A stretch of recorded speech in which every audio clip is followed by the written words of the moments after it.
And now it's time for the fan favorite portion of the show. This Week in History, trivia style. 7 questions set to seven multiple choice questions set to medium difficulty provided to us by ChatGPT. If there are any mistakes in the answers or the questions, I am not responsible. And don't use anything here that would make me responsible. I heard it. I heard it on the supplemental, so I did it. No, no, no, no. Let's not do that. Question. How is that not working? Question number 1. On January 18th, On January 18th, 1919, what international agreement officially ended World War I? Here's the date for you again. It's January 18th, 1919. What international agreement officially ended World War I? Here are your multiple choice options. Was it the Treaty of Paris, the Treaty of Versailles, the Treaty of London, or the Treaty of Ghent? I've been to 3 of the 4. I've never been to Versailles. I was close enough to go to Versailles, but I didn't because I didn't feel like walking. I am looking for some answers. Mr. Taney's going to start us off with Versailles. And it's okay if you're watching on TikTok and that answer hasn't popped up yet. So there is a bit of a delay from what I'm seeing and what they're seeing, and probably a bit of delay of what's happening. Roger, also going with Versailles. I don't know who else is playing along today. I can see numbers. I see there are people. I see there are people. If you want to play along, you don't have to answer in a timely fashion. But if you do, I will say your name and your answer. But short of that, oh, there she is. Hello, my favorite Jessica of the Taney clan. She's also going with Versailles. Would you be surprised to know that it wasn't the Treaty of Versailles? Yeah, I would be too, because I'm pretty sure it's Versailles. So that is our answer. Again, a quick reminder, I don't know the answers to the questions. I mean, I might know, but I don't know the answers to the questions until we get to the end and we go through that together. Question number 2. January 19th, 1809, which American writer and poet was born in Boston, Massachusetts? January 19th, 1809, which American writer and poet was born in Boston, Massachusetts? Massachusetts what? Here are your multiple choice options. Was it Nathan Hawthorne, Henry Wadsworth Longfellow, Edgar Allan Poe, or Ralph Waldo Emerson? American writer and poet born in Boston, Mass. on January 19th, 1809. Roger is going to go with Poe. It's possible. There's a lot of things about Poe that were very Bostonian in his behavior. But Poe is normally associated with Baltimore. Jessica goes with Poe. Roger goes with Poe. James goes with Hawthorne. Uh-oh. We got a split decision today amongst our live people playing along. Was Poe Baltimore, hence the Ravens? Yes. Yes. He is associated with Baltimore, and that's why the team is named the Ravens. I think it's Longfellow. I don't know. It's one of those things. Either you know it or you don't know it. I don't know which one of these famous poets was born in Boston. Could it be Poe? Absolutely. But it could just be any of them. So my guess is Longfellow. James's guess is Hawthorne. And everybody else went with Edgar Allan Poe. Question number 3. On January 20th, 1961, which U.S. president was inaugurated and delivered the famous line, "Ask not what you can do for your country, but what your country can do for you"? I did it that way so I wouldn't do the accent. Here are your multiple choice options. Was it Dwight David Eisenhower, Lyndon Baines Johnson, John Fitzgerald Kennedy, or Richard Nixon? James is the first to pop in with Kennedy, and then he abbreviated that for us all. I am delaying just a timely manner to let you get your answers in. See what you got to say publicly. Jessica's going to go with JFK. She took the abbreviated version of saying it. I'm almost positive Roger's going to get it right, and I'm going to get it right. We're all going to get it right. We're all going to say the same thing. Okay? Yes. Ask not what you can do for your country, but ask what your country can do for you. That was one. I do bad impressions often and well. Moving on. Question number 4.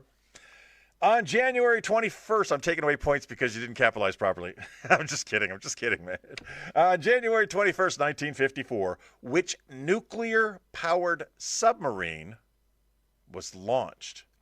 January 21st, 1954, which nuclear-powered submarine was launched? Was it the Seawolf? Was it the Nautilus? Was it the Enterprise or the Los Angeles? I guess this would sound better but there was only one Kennedy in the multiple choice answers, okay? I know there are multiple Kennedys. Anyway, moving on. I got distracted. Here are your multiple choice answers, putting USS in front of them. Was it the USS Seawolf, the USS Nautilus, the USS Enterprise, or USS Los Angeles? It's January 20th, 1954. It's the first, it's a nuclear-powered submarine. It was launched on this day. Located in Groton, Connecticut. Been on her many times. That's what she said. Nautilus and Nautilus is what I've got there. And we're giving Jessica a moment to get her live answer in. There it is. She's a Nautilus fan.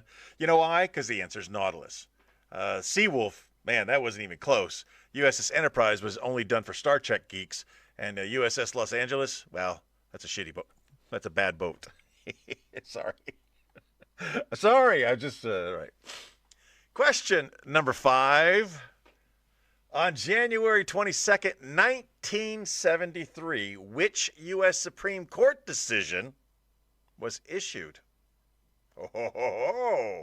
January 22nd, 1973.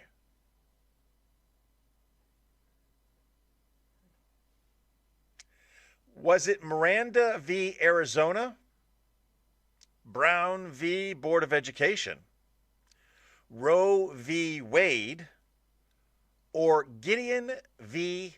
Wainwright? Which of these Supreme Court cases was issued on January 22nd, 1973? Was it Miranda v. Arizona, Brown v. Board of Education, Roe v. Wade, or Gideon v. Wainwright? I look in the comments, and I got Roe v. Wade, and I got Roe v. Wade. Roger and James are both adamant that it's Roe v. Wade. And I never fact-check jokes that I tell. One of the jokes that I've told for many years is how I'm glad Roe v. Wade came. No, this is normally correct. I'm glad Roe v. Wade came after my birth, because if it was a legal option at the time of my birth, I'm sure I wouldn't be here. My mommy loves me. So everyone's saying Roe v. Wade, and as I think about the joke, I'm thinking my joke is correct, and we're all going to go with Roe v. Wade. So far, it's only our history of American writers and poets that's going to separate the wheat from the chaff this week. On January 23rd, 1960, two explorers reached the deepest point in the world's ocean with which vessel? January 23rd, 1960, two explorers reached the deepest point in the world's oceans with which vegetable? I could tell you where they were. I got to tell you what name they wrote on the side of their tiny little ship. But here are the multiple choice answers, and maybe I can guess the right one. James pops in with the Trieste immediately. That's a good sign if it's one of our options, that he just knew that. What was the one that blew up? It's not that one. And it's not the Trieste. Tricky. They got me. Was it the Alvin? Was it the Bathscape Trieste? Was it the Nautile? Not Nautilus, it's Nautile. Or was it Challenger 2?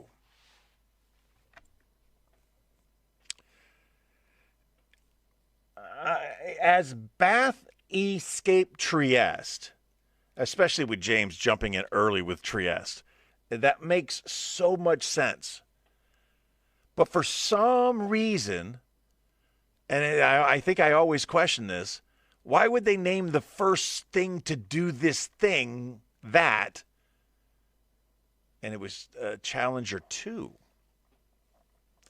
Why would the first thing to go to the deepest part of the world's oceans be called the second thing? Roger's going to go with the Bath Trieste. Alvin did Titanic. Alvin may have been the first one. Jessica's going with Trieste. You are all abandoning me. And I think you're remembering history incorrectly. I believe, I see everybody saying Trieste. I believe it's the Challenger 2. And I don't know why I think I know that. Sometimes I just know things. And other times I'm just wrong. Isn't that how it works for all of us? Sometimes I know the right answer, and then other times I don't. On January 24th, 1984, which product was introduced during a Super Bowl commercial? Oh, I got a little ahead of myself. Maybe it is. Don't know. Not looking it up. I could be wrong. I may be wrong. I may be right. January 24th, 1984, what product introduced itself during a Super Bowl commercial? Was it the IBM PC, the Apple Macintosh, the Sony Walkman, or the Commodore 64? January 24th, 1984. It's the Super Bowl. At one time in my life, I could tell you who was playing in that Super Bowl. I don't do that anymore. IBM PC, I don't keep those facts in my brain anymore. I let them all loose. Run free, facts, run free. The Apple Macintosh, the Sony Walkman, or the Commodore 64.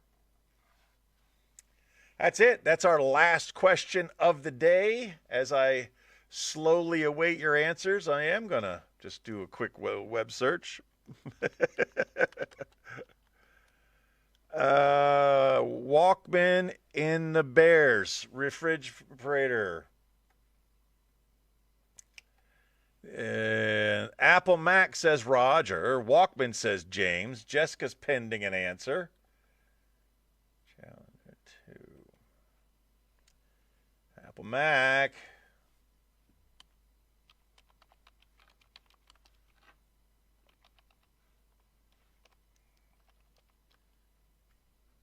I realize how distracting this is. Bad. This is bad facts. All right. Deep Sea Challenger. I'm probably going to get that one wrong. And there's Jessica. She's tuning in with the Walkman. Roger's going with the Apple Mac. James is going to go with the Walkman. I think Jessica just went along with James's answer for the fun of it. Wrong. The answer is the Apple Macintosh. And the commercial, very 1984-esque, of the George Orwell group speak thing, when the chick walks in the clothing not approved by the state and launches a spear at the screen. Come on, guys. It's 1984. It's the Apple Mac, not the Walkman. We had the Walkman long before 84. As soon as we invented cassette tapes, like 2 weeks later, Sony came out with the Walkman. But back then, it cost like $6,000. That's what it cost. All right. Here we go. I'm typing the answers. I'm typing the phrase, answers, please, into ChatGPT so we can find out what it told us or what we wanted to know. Again, the goal is to go 7 for 7. And if you go 7 for 7, it's going to brighten your day. It's just going to make you feel good. It had to catch up. Okay. Yeah. If you don't go 7 for 7, it ain't that serious. There's no money involved. I don't care if you think you're right. I don't care if you think you're right. When we read the answers, the answer is not going to be Walkman. It's going to be Sony Macintosh. Because it's 1984. And it was the biggest commercial ever. The answer for question number 1, congratulations. We all got it right. It was, of course, the Treaty of Versailles. Question number 2. If you know, you know. And as my old chief, I should have listened to the man. When he said Poe, I should have said, Roger knows what he's doing.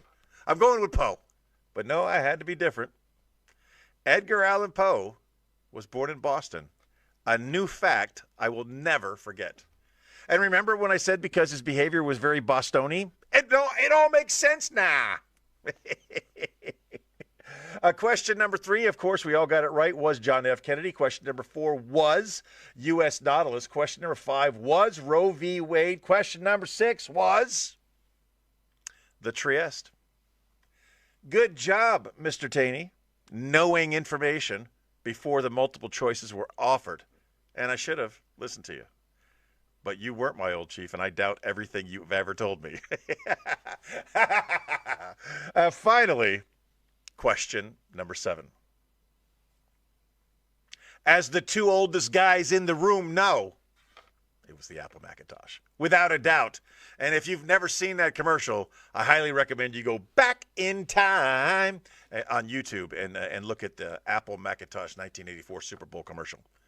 It is the beginning of the genre known as Super Bowl commercials. Hey, folks, and that's it. That's it. We're right at, what are we looking at time-wise? I don't know. I got too many screens up. We're doing good. We're doing good. Yep. Doing good. We're going to wrap it up now. 3 minutes early. I'm going to remind you today, as I remind you every day. Dress warmly for bad weather, even if you don't expect to be outside in the bad weather. That's my winter warning reminder. Dress warmly for winter. Even if you don't plan to be out there, have those clothes nearby. Keep yourself alive and comfortable. I take this opportunity to remind you today, as I remind you every day, just be the best person that you can be. And if you were a great person today, be an even better person tomorrow. Chick Brew sends her love. The supplemental is over.